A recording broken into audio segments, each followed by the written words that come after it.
Kako je nastao izraz pumpaj? Za popularizaciju izraza pumpaj moramo da se zahvalimo najgorem srpskom vozaču u istoriji Srbije.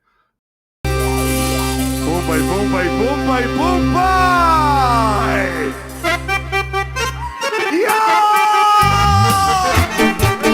Ovaj video je tokom nekoliko narednih godina bio predmet raznoraznih kompilacija na TikToku i Instagramu.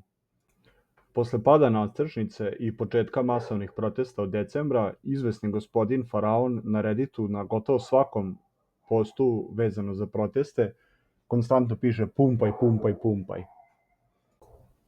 Na Wimbledonu 2025. čak i Novak Đoković pumpao i verujem da će neki novi Srđan Popov u nekoj svojoj knjizi izučavati kako povezati glagol sa masovnim protestima.